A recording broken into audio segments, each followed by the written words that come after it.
एक बात तो मैं आपको बताऊं कि कोर्ट्स हों, बलूचिस्तान के लोग हों, we are answerable to everyone. और मुझे आने में ना मेरी ईगो हर्ट होती है, ना मुझे इसमें कोई प्रॉब्लम है। मामला क्योंकि it is in the court, उस पर डिस्कशन करना मुनासिब नहीं है। बाकी बलूचिस्तान के इश्यूज़ पे if you want to talk तो मैं उस पर जवाब अब तक सर आपके साथ क्या रिपोर्ट है यहाँ पर, जो अब हेयरिंग में जो समाअत हुई, जो रिमार्क्स आए जजेस के, और आपने एक दिन का वक्त मांगा है, तो अब तक क्या आपके पास रिपोर्ट है कि ये खरीदारी में वाकई बेदखलियां हुई हैं? मैंने आपसे रिक्वेस्ट की है कि मामला कोर्ट में है, इस वक्त मुनासिब नहीं, किसी और बजट पे बात कर ले।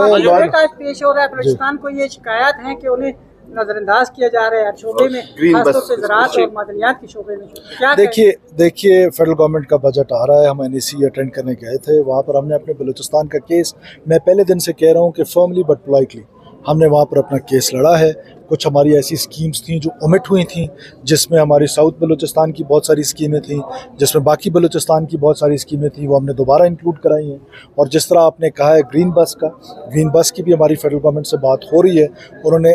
प्रोविंशियल नेचर की जो स्कीमें हैं, it was decided back in SIFC, और जो NEC जो हमसे पहले हुई थी, उसने ये डिसाइड किया था कि जो प्रोविंशियल नौयत की स्कीमें हैं वो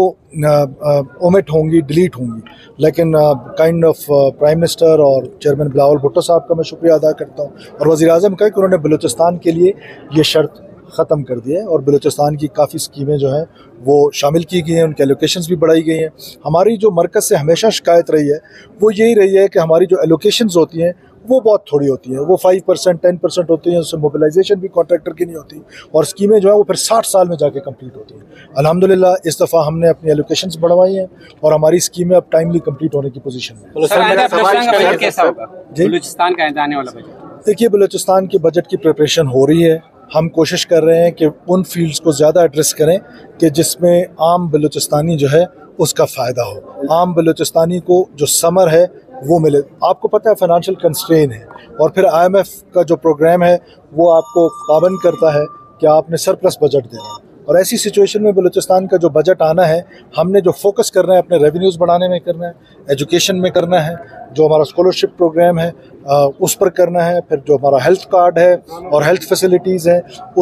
उसके बारे में है। और आपको पता है कि बलूचिस्तान में सैलाब ने जो तबाहियाँ की हैं उनको मद्देनज़र रखकर इंशाअल्लाह गरीब दोस्त बजट बनाने सबसे बड़ा मसला है, उस पर आप ज़्यादा आपका तवज्जो भी है, लेकिन उसके बावजूद आप देखें कि जो स्ट्रीट क्राइम है क्वेटा के अंदर जो पहले नहीं था वो शुरू हो गया है, बच्चे अगवा होना शुरू हो गए, तो उस सिलसिले में क्या है? देखिए, हमने कोशिश की कि जो लॉ एंड ऑर्डर है उसके 2-3 वो है, एक ये जो ऑर्गेनाइज्ड क्राइम है, एक टेररिज्म है, तो हम हर एक को डिफरेंट उसमें देख रहे हैं। और मेरा यकीन है कि हमारी फोर्सेस जो हैं और पैरामिलिट्री फोर्सेस हों, चाहे हमारी इंटेलिजेंस एजेंसीज हों, उनके अंदर ये कैपेसिटी है कि वो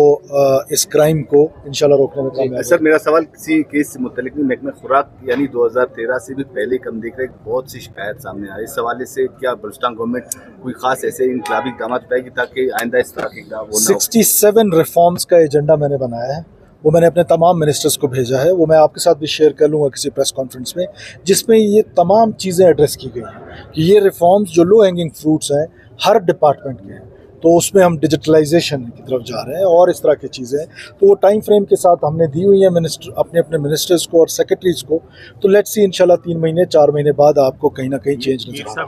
आएगा।